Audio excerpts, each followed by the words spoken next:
Hey everybody, Phil/Polygon here. Welcome to episode 20, and welcome back. Welcome back to me after a fairly lengthy holiday hiatus.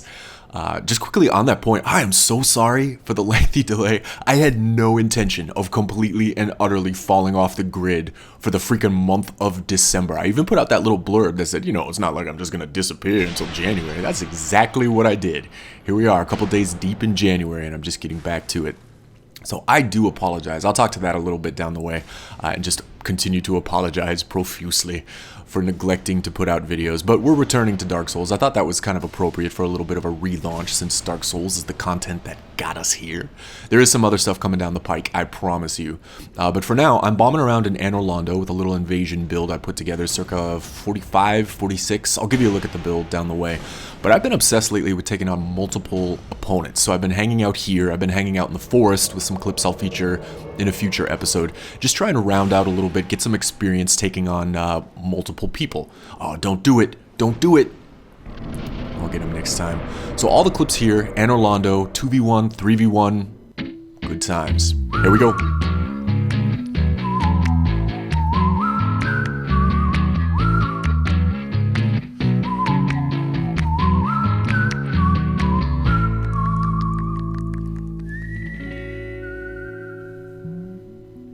Alright, so we'll start off with a quick look at the build. I'm calling it Darth Onion.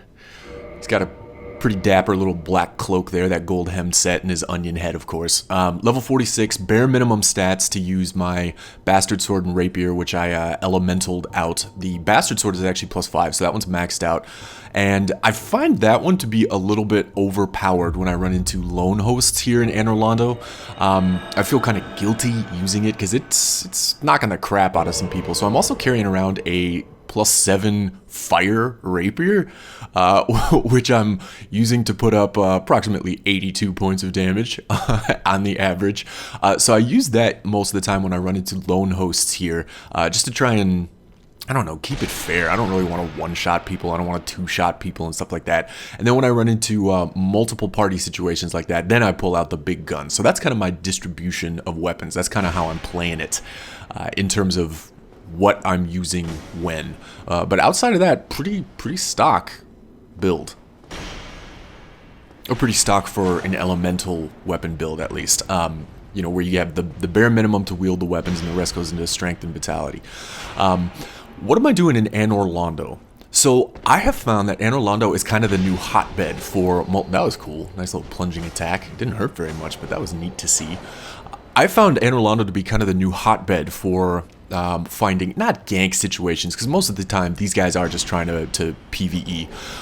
But for taking on multiple opponents, I've had a lot more success in Anor Londo around level 40 to 60 than I have in the forest. I've been spending a lot of time in the forest as well with this same build, as I mentioned, and I've got some clips to share with that in future episodes. But a lot of times too in the forest, it'll just be guys hanging out with their, hot shot builds and all that kind of stuff. Maybe they're over leveled and things like that. And a lot of times they'll go in there and just be lone hosts. There doesn't seem to be as many gankers in the forest as there used to be. I don't know if that's just becoming a faux pas. Maybe it's just out of fashion. But Anor Londo, everybody and their dog seems to have a white or a gold running around with them. So I find this to be the best place to find, to take on multiple opponents. So I'm hanging out a lot here.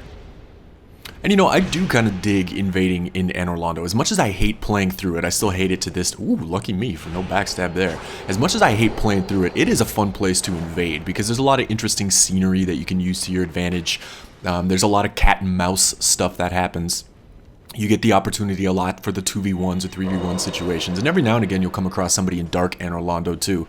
You'll invade in somebody, or you'll invade into somebody at that 100 to 120 soul level range. So there's kind of a nice mix, there's kind of a nice variety. I remember that. That was a nice parry just waiting for me with that helicopter there. A shame he missed the riposte, but I was kind of impressed by that. I throw him a little hooray, well played, sir. I have a feeling this is going to end badly, but nonetheless, that was a nice parry. I find like those helicopters with the claymore and the bastard sword and the great lord sword and stuff like that. I find that those don't get parried a lot, at least in my experience. I don't know if it's just kind of the timing with them, or you can execute them with various spacing and things like that. So they're not easy to just sort of sit back on your heels and parry on a dime. So when I do come across somebody that throws out a good one, it's kind of like, yeah, nice job. One thing that I find really fun about invading in Anor Londo too is you run into a lot of, I'll call them reverse griefers, guys with over-tiered gear. I run into a ton of cats rocking Sanctuses and Grants in Anor Londo, like the Phantoms. A ton of guys that have equipment from the downloadable content, bunch of Artorias armors, barrages of dark beads and stuff like that. And just from a strictly chest thumping angle, it's fun to go up against phantoms like that. And it's especially fun if you're able to win, just kind of in an egotistical sense, against guys that have, you know, gear that is kind of outclassed for the area. Their intentions are totally noble, I'm assuming, because they're just kind of playing as phantoms, helping people take out Ornstein and Smo, helping people take out invaders, maybe griefers. I'm sure Anor Londo is a griefer hotbed. It's definitely an invasion hotspot. There's a ton of invaders bombing around in Anor Londo. But like I said, strictly to just be able to, you know, kind of roar, yes, I did it, yatta! It's kind of fun to take out guys with better stuff than you. Ooh, that was ugly. And sometimes it's not fun to just get killed because you did a shitty job of managing your invasion. Ah, sigh. But it's cool. It's a cool place to invade. And it's still active. I mean, as old as the game is, as near as we are to Dark Souls 2, people that are still playing the game do tend to be in Anor Londo in human form, probably to summon Solaire, just get some help with Ornstein and Smo, like I was saying earlier. But it is one of the few places that you can regularly still get bona fide random invasions. Alright, I feel like that was a good deal of rambling. I'm going to switch gears for a little bit and talk about strategies and approaches and things like that for these 2v1 situations. Because like I said, I'm fairly new to them. Let me comment on that door too. In a lot of these clips, you'll see me either close that door behind me or come down the stairs and open it and then close it behind me and things like that. I thought for whatever reason that door simply cannot be opened from the hallway side. So I will come down those steps and use it as a shortcut and then close it behind me thinking, well, at least I'm not giving the host a shortcut. Or sometimes if I come down and it is open, I'll close it behind me thinking, haha, I'm just being an ass and I'm making the host go through the level again. So trying to be at least a little bit Dark Wraithy or a little bit Dick Wraithy. I don't think that's the case though. I think once that door is opened, you can use it willy-nilly from either side. Maybe correct me on that if I'm wrong, but I think in a lot of these cases, I am just giving the host a shortcut without really realizing I'm giving the host a shortcut. So not Dark Wraithy at all. In terms of strategy with these, I am by no means an encyclopedia of knowledge for gank spanks or a how-to manual for gank spanks. Like I said, I'm decently green to the whole situation. My general strategy is to try and get a little bit of separation between the host and the phantom so that you can go in there and do little spurts of big damage. Like right there, I thought I was being clever. It's sort of like, well, at least he can't use this shortcut.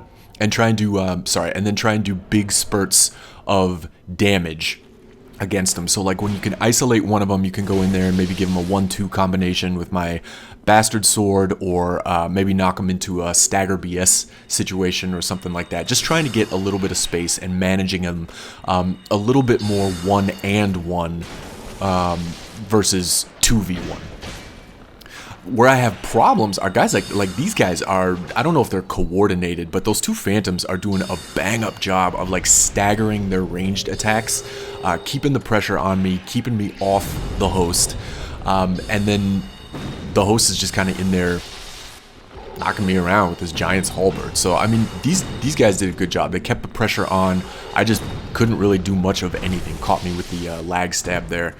That was a good one. And on that sense, the approach, kind of the mindset that I have to take for a lot of these things is I just kind of have to go in there expecting to get obliterated, because I'm not a PvP pro by any means. And I mean, there are a ton of times where I get beat 1-on-1, much less 2v1 or 3v1. So a lot of times I really adjust my tactics to be not scummy, but fairly, you know, out for blood, fairly all out. Like I said, I will do the stagger BS technique. I will rely on stun locks if I notice that the host has low poise and stuff like that. Because, I mean, when you go into these 2v1 situations, you are at a monstrous fucking disadvantage. And it is really easy if you have some coordinated teams out there against you to just get spanked, to get ganked to all hell. So I do try to go into these situations where I find myself 2v1 to 3v1 pretty loose. I try to go in and just have a little bit of fun, maybe work on some tactics, really not try to live and die by my kill streaks. That was kind of an interesting bit of hyper armor there. I hadn't seen that before. This guy, he's now wearing a wolf ring. He doesn't look like he's got anything on that has a whole bunch of poise, but just as that spell came off, I knocked him with that running R1, and he just took it. The spell executed, and there aren't a lot of places like in Demon Souls where you have hyper armor in Dark Souls, but that looked like it was one of them. Have you guys seen that before? Where in Dark Souls is hyper armor activated? I need to look that up. I need to become more versed on that, because that could have been disastrous if I ran in there expecting to interrupt him from his spell and I just caught it in the face. Quick little tangent about hyper armor there too, because that made me think back to Demon Souls, where hyper armor was kind of like part of your strategy when you were rocking large weapons, like with your greatsword. They had like those 3-hit combinations with the R2s where you were basically lugging that thing all over creation, and your guy is just heaving and hoeing and swinging that thing around. And throughout the entire sequence, you are completely and utterly hyper armored, and that became a big part of wielding the greatsword effectively, or the great axe, or even the crescent axe in Demon Souls had hyper armor. That was ridiculous. Running up against a guy that really understood how that worked and really knew kind of how to bait you in when you go in and try and get those pokes, and then you come over the top with those chained R2s and just pancake your ass, send you flying across the screen. That was good times. I need to play more Demon Souls. That seems a little bandwagon-y though, because I know as Dark Souls ages, everybody and their dog is returning to Demon Souls. But it's fun. Nice little piece of variety. Alright, tangent concluded. And on the conclusion of that tangent, let me just throw in a quick little bit of transparency here. I actually stopped recording the commentary right there and went back and listened to it thus far because I realized I neglected to hook up my pop screen on the microphone. I'll talk about my setup actually, because I've gotten a couple questions in the comments about that, so I'll talk about that in just a second. Man, go crazy with that Drake sword, buddy. I neglected to hook up my pop screen, and there are quite a few hits on the mic, so I apologize. The audio on this one is not going to be as quality, if it was quality, on the prior ones. So I'm gonna go ahead and wing it for now and just keep going, and on the next one I'll hook the pop screen back up. So basically, gear-wise, what I use, this is not Dark Souls related at all, but commentary related.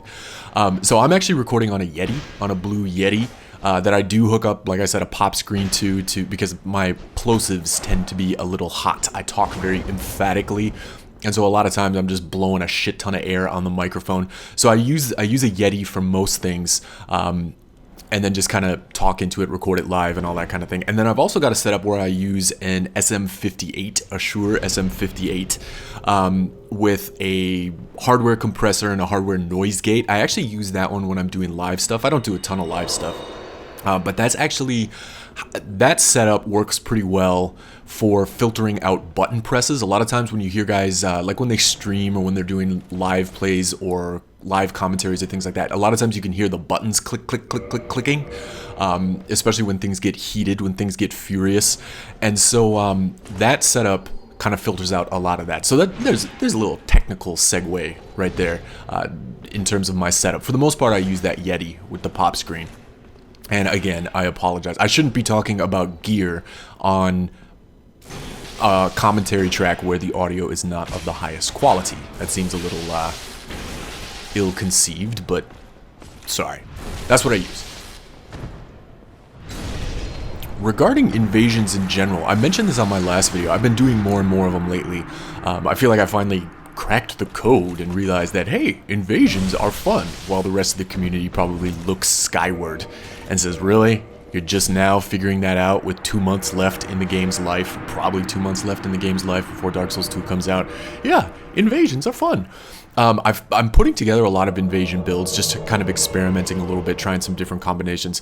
But most of the time, I find myself stopping around level 50 or at the most level 60 these days, just because the game is kind of long in the tooth.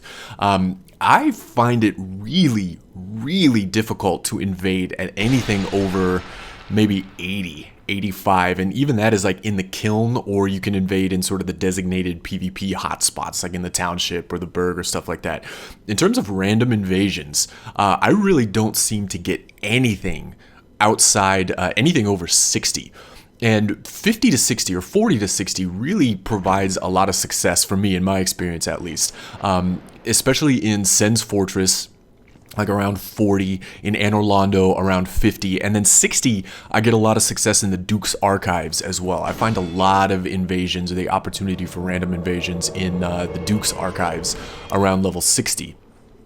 And I think that's just kind of indicative of the game slowing down a little bit, but it's been a while since I've put together a bona fide 100 to 125 kind of PvP build and taking it out there. I'm still working on my Faith playthrough, the Partisan Politics series that I've got a couple out there. And actually, over the break, while I didn't make any videos, I did finish that playthrough. So I've got all the clips in the can. I just need to edit them together and sit down and talk to them. So I will finish that series. I promise you I will finish that series because it's done. The playthrough is done and that character is ready to go. You might see it in some episodes, and some PvP episodes before the playthrough is actually posted and finished out on the YouTubes.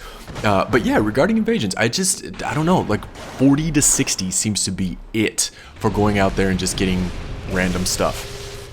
Has that been your experience as well? Like when I'm playing on the PC a lot more than I am on the PS3, but you guys that are on the PS3, you guys that are on the Xbox for the majority of the time, has that been your experience as well? Like, I mean, do you find just random invasions slowing down?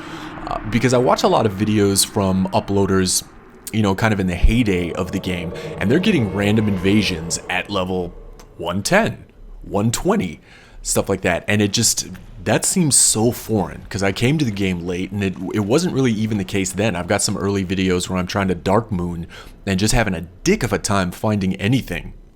So let me know your experiences with that as well. I mean, do you find it's kind of the 40-60 thing? And then on that, like this guy, like my Darth Onion build, I'm making a lot of elemental build so that I can just, you know, beef up vitality and endurance and run bare minimum stats with those elemental weapons, because you can go out in the forest. I've taken this guy out in the forest and done fairly fine against the guys that are camping out there, which is great, and I'll talk to that on future videos. I think that's the third time I've mentioned it over this commentary. Sorry, I feel like I'm a little rusty. I've been off for a month, so the commentary is a little rusty and the audio's crappy, so I apologize.